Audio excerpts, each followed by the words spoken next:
Paradise Lost by John Milton. Book 1. The Fallen Legions Rally in Hell. Concerning the initial disobedience of man, and the fruit of that prohibited tree, the mortal consumption of which brought death into the world along with all our woe and the forfeiture of Eden, until one greater man restores us and regains the blissful seat, sing, heavenly muse. You, who upon the secluded summit of Oreb or of Sinai didst inspire that shepherd who first instructed the chosen lineage regarding how, in the beginning, the heavens and earth emerged from chaos. Alternatively, if Shaun Hill delights thee more, and Siloa's brook that flowed adjacent to the oracle of God, from that location I invoke thy assistance for my audacious anthem, which intends to soar with no intermediate trajectory above the Aeonian mount, whilst it pursues matters hitherto unattempted in prose or rhyme. And primarily thou, O Spirit, that dost prefer the upright and pure heart before all temples, instruct me, for thou knowest. Thou wast present from the commencement, and with mighty wings extended, satst brooding like a dove upon the vast abyss and rendered it pregnant. Illuminate that which is obscure within me, elevate and sustain that which is lowly, so that to the height of this great argument I may assert eternal providence and justify the ways of God to men. Declare first, for heaven conceals nothing from thy view, nor does the profound tract of hell. Declare first what causation impelled our grandparents in that felicitous state, favored so highly by heaven, to defect from their Creator and transgress his will regarding a solitary restriction, they being lords of the world otherwise? Who first seduced them to that foul revolt? It was the infernal serpent. He it was whose guile, agitated by envy and revenge, deceived the mother of mankind. This occurred at the time his pride had cast him out from heaven with all his host of rebel angels, by whose assistance, aspiring to situate himself in glory above his peers, he trusted to have equaled the Most High, if he opposed him, and with ambitious objective against the throne and monarchy of God, he raised impious war in heaven and proud battle with futile attempt. The almighty power hurled him headlong, flaming from the ethereal sky with hideous ruin and combustion, down to bottomless perdition, there to dwell in adamantine chains and penal fire, he who dared defy the omnipotent to arms. For 9 times the duration that measures day and night to mortal men, he lay vanquished with his horrid crew, rolling in the fiery gulf, confounded though immortal. However, his judgment reserved him for greater wrath. For now, the thought of both lost felicity and enduring pain torments him. He casts his baleful eyes around, which witnessed immense affliction and dismay mixed with obdurate pride and steadfast hate. Simultaneously, he views the dismal situation as far as angels can discern. A desolate and wild waste, a dungeon horrible that flamed on all sides like one great furnace. Yet from those flames emitted no light, but rather darkness visible, serving only to reveal sights of woe, regions of sorrow, and doleful shades where peace and rest can never dwell. Hope, which comes to all, never arrives there. Instead, torture without end constantly urges, along with a fiery deluge fed with ever-burning sulfur unconsumed. Such is the location eternal justice had prepared for those rebellious spirits. Here their prison is ordained in utter darkness, and their portion is set as far removed from God and the light of heaven as the distance from the center is 3 times to the utmost pole. Oh, how dissimilar to the place from whence they fell! There he soon discerns the companions of his fall, overwhelmed with floods and whirlwinds of tempestuous fire, and weltering by his side is one next to himself in power and next in crime, long afterward known in Palestine and named Beelzebub, to whom the archenemy, thenceforth called Satan in heaven, breaking the horrid silence with bold words, thus began, If thou beest he, but oh how fallen, how changed from him who, in the happy realms of light, clothed with transcendent brightness, didst outshine myriads though bright. If thou art he whom mutual league, united thoughts and counsels, equal hope, and hazard in the glorious enterprise joined with me once, now misery hath joined us in equal ruin.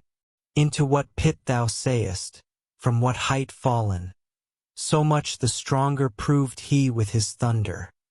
And until then, who knew the force of those dire arms?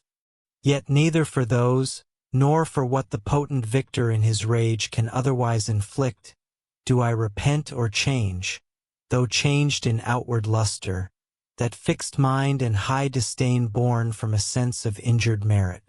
That merit raised me to contend with the mightiest, and to the fierce contention brought along an innumerable force of spirits armed that dared dislike his reign, and preferring me, opposed his utmost power with adverse power in dubious battle on the plains of heaven, and shook his throne. What though the field be lost? All is not lost. The unconquerable will, the study of revenge, immortal hate, and the courage never to submit or yield. And what else is there not to be overcome? That glory, never shall his wrath or might extort from me. To bow and sue for grace with suppliant knee, and deify his power who, from the terror of this arm so recently doubted his empire, that were low indeed, that were an ignominy and shame beneath this downfall. Since by fate the strength of gods and this imperial substance cannot fail. Since through experience of this great event, in arms not worse, in foresight much advanced, we may with more successful hope resolve to wage eternal war by force or guile, irreconcilable to our grand foe, who now triumphs and, in the excess of joy, sole reigning holds the tyranny of heaven. So spoke the apostate angel, though in pain vaunting aloud, but racked with deep despair. And his bold compeer soon answered him thus, O Prince, O Chief of many-throned powers, that led the embattled seraphim to war under thy conduct, and in dreadful deeds fearless, endangered heaven's perpetual king and put his high supremacy to proof, whether upheld by strength or chance or fate. Too well I see and rue the dire event that with sad overthrow and foul defeat hath lost us heaven. All this mighty host is laid thus low in horrible destruction, as far as gods and heavenly essences can perish. For the mind and spirit remain invincible, and vigor soon returns, though all our glory is extinct, and our happy state is here swallowed up in endless misery. But what if he, our conqueror, hath left us this, our spirit and strength entire, strongly to suffer and support our pains? Perhaps so that we may suffice his vengeful ire, or do him mightier service as his thralls by right of war, whatever his business be here in the heart of hell to work in fire, or to do his errands in the gloomy deep. What can it then avail, though yet we feel strength undiminished or eternal being, to undergo eternal punishment? Whereto the archfiend replied with speedy words, Fallen cherub, to be weak is miserable, whether doing or suffering. But of this be sure, to do aught good will never be our task, but ever to do ill shall be our sole delight, as being the contrary to his high will whom we resist. If then his providence seeks to bring forth good out of our evil, our labor must be to pervert that end, and out of good still to find means of evil, which oftentimes may succeed so as perhaps shall grieve him if I fail not, and disturb his inmost counsels from their destined aim. But observe, The angry victor hath recalled his ministers of vengeance and pursuit back to the gates of heaven. The sulphurous hail shot after us in storm, having overblown, hath laid the fiery surge that received us falling from the precipice of heaven. And the thunder, winged with red lightning and impetuous rage, perhaps hath spent his shafts and ceases now to bellow through the vast and boundless deep. Let us not slip the occasion, whether scorn or satiate fury yield it from our foe. Sayest thou yon dreary plain, forlorn and wild, the seat of desolation, void of light, save what the glimmering of these livid flames casts pale and dreadful? Let us direct our course thither, departing the tumult of these fiery billows. There let us repose, if indeed any repose may harbor in such a place, and having reassembled our afflicted forces, consult upon how we may henceforth most grievously offend our enemy, repair our own loss, surmount this dire calamity, and ascertain what reinforcement we may derive from hope, or, failing that, what resolution we may draw from despair. Thus spoke Satan to his nearest associate, his head uplifted above the surge and his eyes blazing with sparkles. His remaining parts, prone upon the flood, extended vast and long, floating across many a rood. He appeared in bulk as immense as those whom the fables designate of monstrous size, the Titanian or earthborn who warred on Jove, Briareus, or Typhon, whom the den by ancient Tarsus held, or that sea beast Leviathan, which God created the hugest of all works that swim the ocean stream.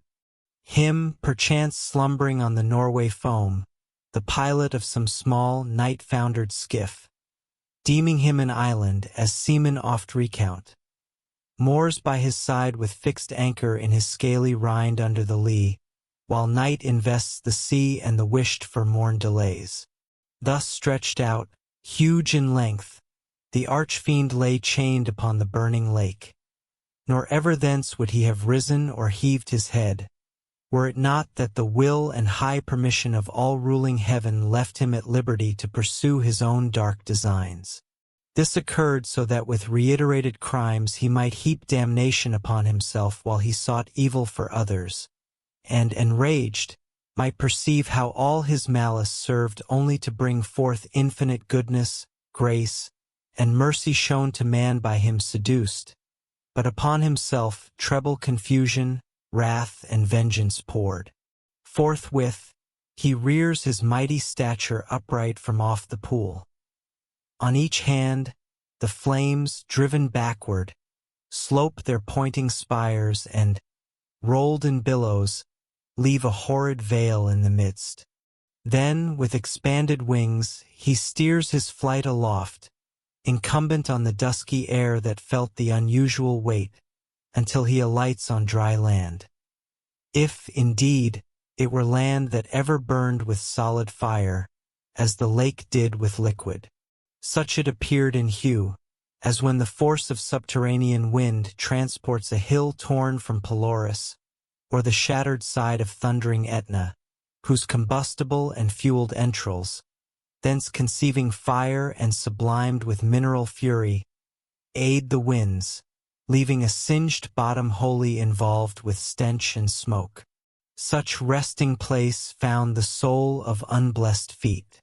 Him followed his nearest mate, both glorying to have escaped the Stygian flood as gods, and by their own recovered strength, not by the sufferance of supernal power.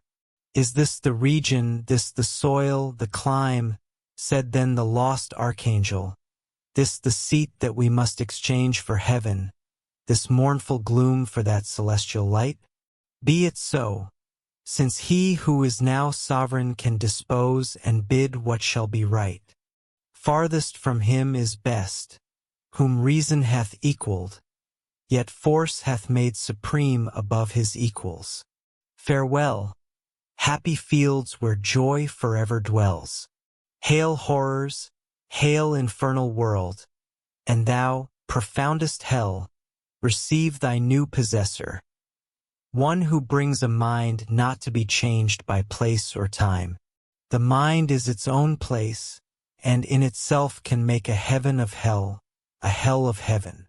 What matter where, if I be still the same, and what I should be, all but less than he whom thunder hath made greater. Here at least we shall be free. The Almighty has not built here for his envy, and will not drive us hence.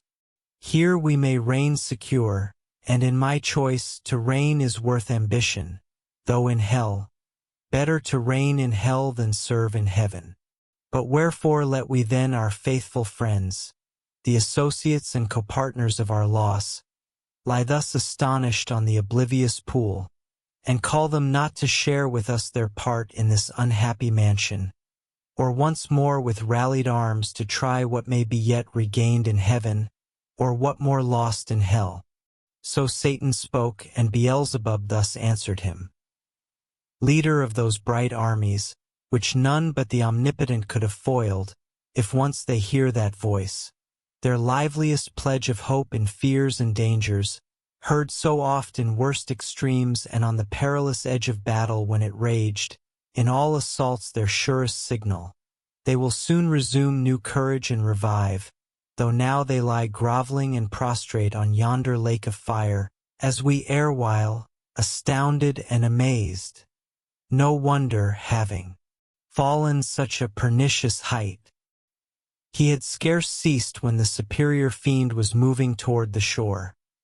His ponderous shield of ethereal temper, massy, large, and round, was cast behind him.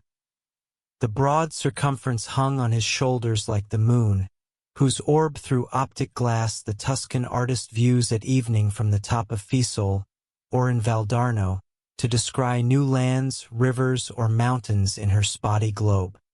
His spear, to equal which the tallest pine hewn on Norwegian hills to be the mast of some great admiral were but a wand.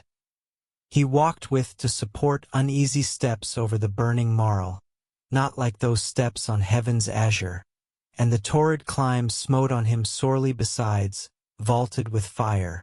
Nevertheless, he so endured, until on the beach of that inflamed sea he stood and called his legions, angel forms, who lay entranced, thick as autumnal leaves that strew the brooks in Vallombrosa, where the Etrurian shades high overarched embower, or scattered sedge afloat, when with fierce winds Orion armed hath vexed the Red Sea coast, whose waves overthrew Busiris and his Memphian chivalry, while with perfidious hatred they pursued the sojourners of Goshen, who beheld from the safe shore their floating carcasses and broken chariot wheels, so thick bestrewn, abject and lost, lay these, covering the flood under amazement of their hideous change.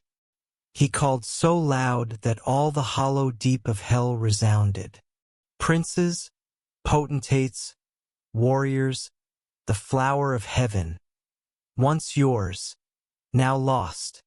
If such astonishment as this can seize eternal spirits, or have ye chosen this place after the toil of battle to repose your wearied virtue, for the ease you find to slumber here, as in the valleys of heaven? Or in this abject posture have ye sworn to adore the Conqueror, who now beholds cherub and seraph rolling in the flood with scattered arms and ensigns, until anon his swift pursuers from heaven's gates discern the advantage, and descending tread us down thus drooping, or with linked thunderbolts transfix us to the bottom of this gulf. Awake, arise, or be forever fallen. They heard, and were abashed, and up they sprung upon the wing, as when men want to watch on duty, sleeping found by whom they dread, rouse and bestir themselves ere well awake. Nor did they not perceive the evil plight in which they were, or feel the fierce pains, yet to their general's voice they soon obeyed innumerable. As when the potent rod of Amram's son in Egypt's evil day waved round the coast and up called a pitchy cloud of locusts, warping on the eastern wind, that o'er the realm of impious Pharaoh hung like night and darkened all the land of Nile. So numberless were those bad angels seen hovering on wing under the cope of hell betwixt upper, nether, and surrounding fires. Thus they hovered until, as a signal given, the uplifted spear of their great Sultan waving to direct their course, in even balance down they light on the firm brimstone and fill all the plain. A multitude appeared, the like of which the populous north never poured from her frozen loins to pass Rhine or the Danube, when her barbarous sons came like a deluge on the south and spread beneath Gibraltar to the Libyan sands. Forthwith, from every squadron and each band, the heads and leaders haste thither where stood their great commander. Godlike shapes and forms excelling human, princely dignities, and powers that erst in heaven sat on thrones, though of their names in heavenly records now be no memorial, blotted out and razed by their rebellion from the books of life. Neither had they yet acquired their new appellations among the progeny of Eve, until wandering over the earth, by God's high sufferance for the trial of man, they corrupted the greater part of mankind via falsities and lies to forsake God their Creator, and to transform the invisible glory of Him who made them into the image of a brute, adorned with gay religions full of pomp and gold, and to adore devils as deities. Subsequently, they were known to men by various names and various idols throughout the heathen world. Declare, O Muse, their names then recognized, who first, who last, roused from slumber on that fiery couch at their great emperor's summons, as next in worth they approached singly where he stood upon the bare strand, while the promiscuous multitude yet remained aloof.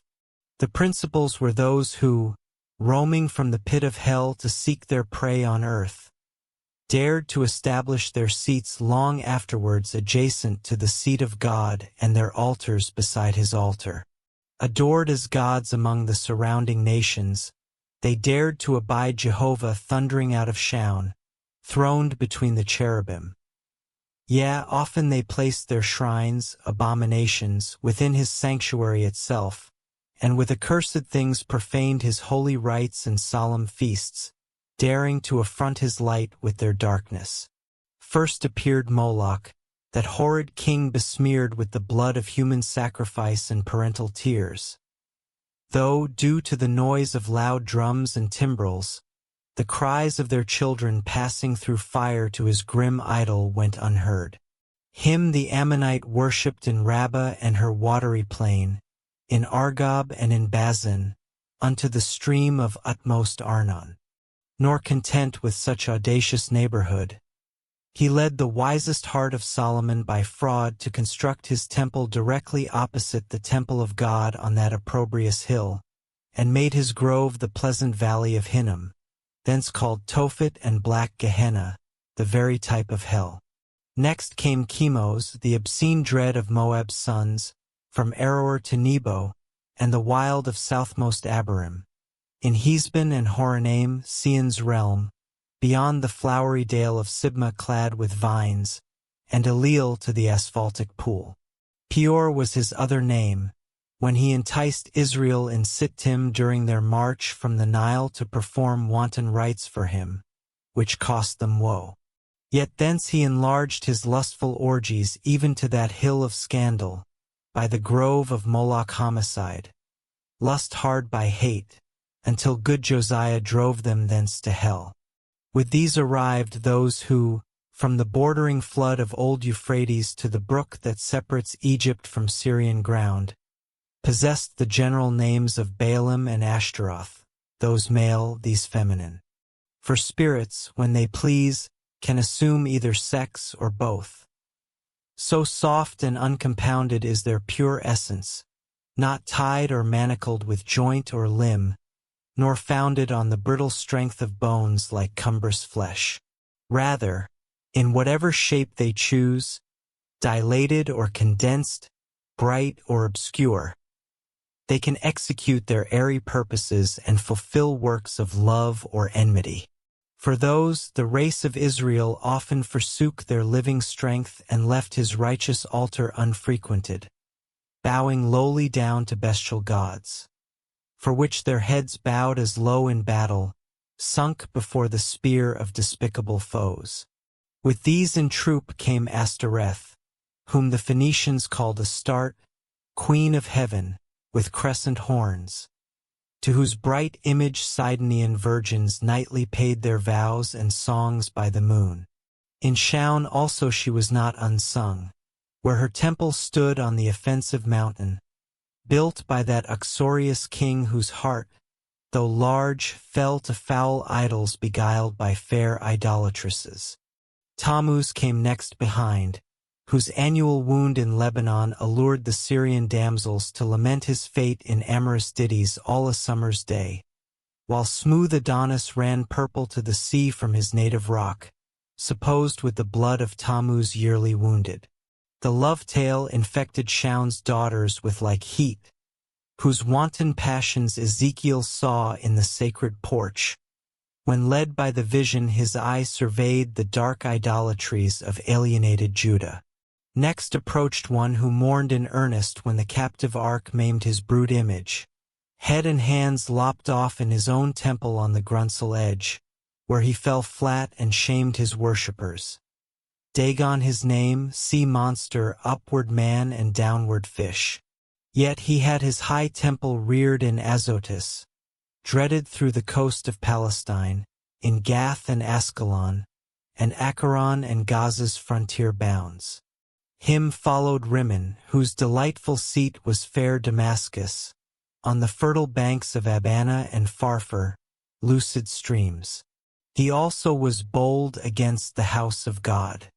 A leper once he lost and gained a king, Ahaz, his sottish conqueror, whom he drew to disparage and displace God's altar for one of Syrian mode, whereon to burn his odious offerings and adore the gods whom he had vanquished. After these appeared a crew who, under names of old renown, Osiris, Isis, Horus, and their train, abused fanatic Egypt and her priests with monstrous shapes and sorceries to seek their wandering gods disguised in brutish forms rather than human. Nor did Israel escape the infection when their borrowed gold composed the calf in Oreb, and the rebel king doubled that sin in Bethel and in Dan, likening his maker to the grazed ox, Jehovah, who, in one night when he passed from Egypt marching, equaled with one stroke both her firstborn and all her bleeding gods. Belial came last, than whom a spirit more lewd fell not from heaven, or more gross to love vice for itself. To him no temple stood or altar smoked. Yet who is more often than he in temples and at altars, when the priest turns atheist, as did Eli's sons, who filled the house of God with lust and violence?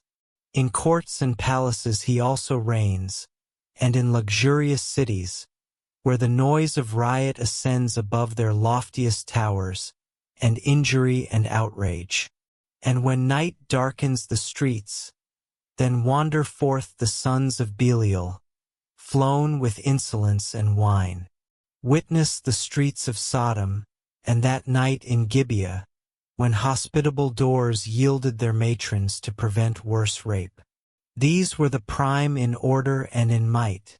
The rest were long to tell, though far renowned. The Ionian gods, of Javan's issue held gods, yet confessed later than heaven and earth their boasted parents. Titan, heaven's firstborn, with his enormous brood and birthright seized by younger Saturn. He from mightier Jove, his own and Rhea's son, found like measure, so Jove usurping reigned. These, first known in Crete and Ida, thence ruled the middle air, their highest heaven, on the snowy top of cold Olympus, or on the Delphian cliff or in Dodona, and through all the bounds of Doric land, or who with Saturn old fled over Adria to the Hesperian fields, and over the Celtic roamed the utmost isles.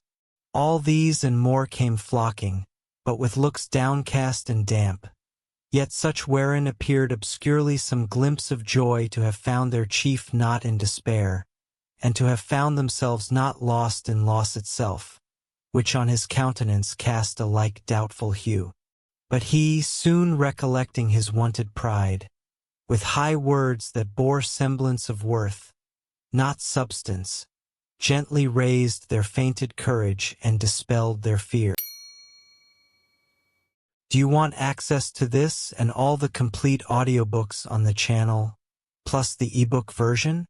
Click the link in the description or scan the QR code in the left corner of the screen to access our library, where you can listen to your favorite esoteric books without ad interruptions, lock your screen, or use other apps while the narration plays, and even download the ebook version to follow along as you listen. Listen on your computer via web browser, or download the app from the Play Store. After subscribing, you will receive an email with your login details, password, and step-by-step instructions on how to access the books through the Hotmart app.